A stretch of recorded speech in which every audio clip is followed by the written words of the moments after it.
I had split up with Newcastle. It was indefinitely. I got fed up with her being an out of control drunk.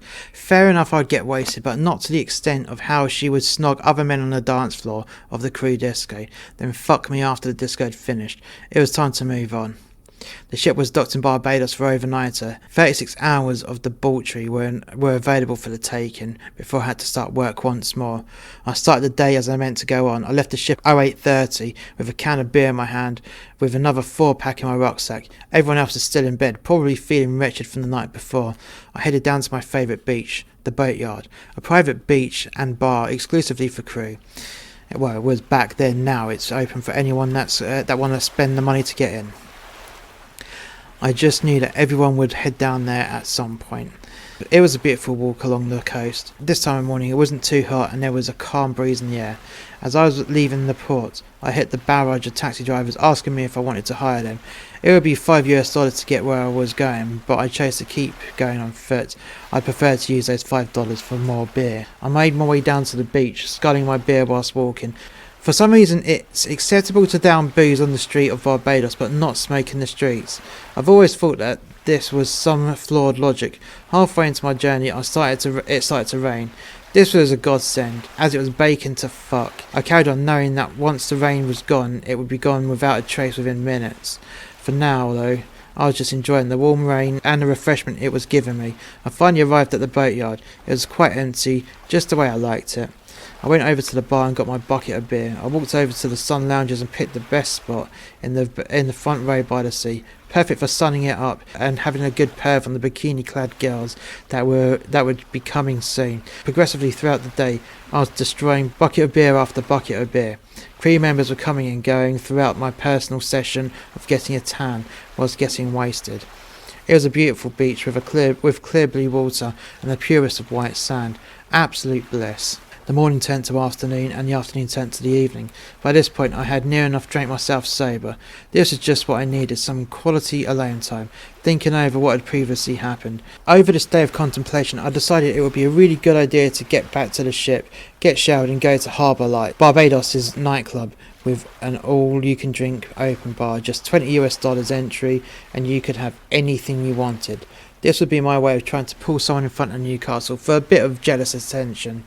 I went back to the ship and I went back to my cabin. I was getting ready. I polished off a bottle of rum that was left over from last night. I was ready for a debaucherous night ahead. Normally I'd make inquiries as to who would be coming out, but not tonight. I would go out blind and just take the evening as it came. I made my way to the taxi rank within the port and shared a cab ride with some youthies that I vaguely knew. It was early doors at Harbour Lights. There wasn't a queue to get in. This was good. I always loathed long queues as you just tend to sober up by the time you get in. But not tonight. Tonight I was already steaming as I paid my entry fee. I went up to the bar and ordered my usual 10 bottles of Banks beer. Yet again I hated to queue up, and unless you had a set of tits it would take you forever to get served again. The night was going well. The club was getting busier. I now moved on to the infamous Harbour Lights rum punch. When I was on the sandy outdoor dance floor, I noticed Newcastle as I was grinding up to some random girl. She looked quite pissed off, just as I intended. As the night went on, I could see my ex bubbling away with fury. I couldn't have asked for a better reaction.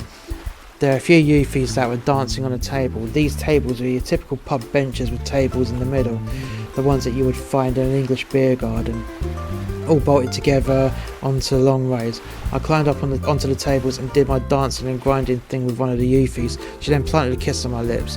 This was fucking awesome. Tonight was going so well. I could see Newcastle storming off in the biggest of huff as I was eating the face off this youthie. It was as if I was a teenager, only this time I wasn't an awkward spotty twat. The youthie took me by the hand and led me down from the table. She dragged me through the crowd towards the exit. We left the club and there was a taxi rank outside. As the night wasn't over, there wasn't a shortage of cabs, nor was there a queue. We jumped in and told the cabbie to take us back to the port. For all the way back we were making out in the back seat. We arrived back to the port and paid the cabbie. All the way out to the gangway we were making out. Even as we passed through security we were making out. All the way back to my cabin we were making out. We got back to my cabin and well, you know the rest. It was the morning after. My head was pounding. I got woken up by the Yuffie that was laying next to me. She flicked on the light and got dressed and gave me a big kiss, all while I was still under my bed sheets. "Catch you around sometime," she said, as she was heading towards the door, ready for the walk of shame. "Are you going to be out tonight?" I said with a dry throat. "Nope, I'm going home in 2 hours' time, and I don't know when I'm back next. Ciao," she said as she left my cabin. The door slammed shut. I closed my eyes, but I couldn't get back to sleep. I threw back the duvet, and to my horror there was blood everywhere.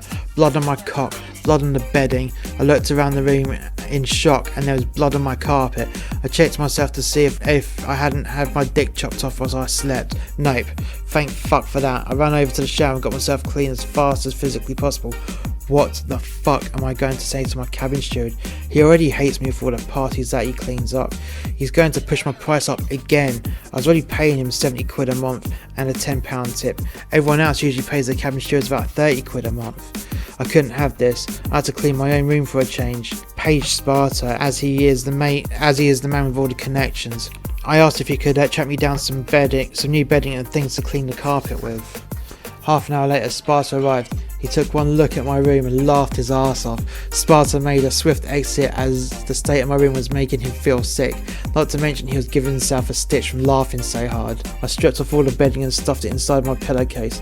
I lobbed it into the corner next to my bin. I found a scrap sheet of paper and, in Sharpie, I left a note saying, "Had an accident last night. You might not want to look at these shits. In fact, send them to the incinerator." I then grabbed the cleaning products and began to scrub my carpet.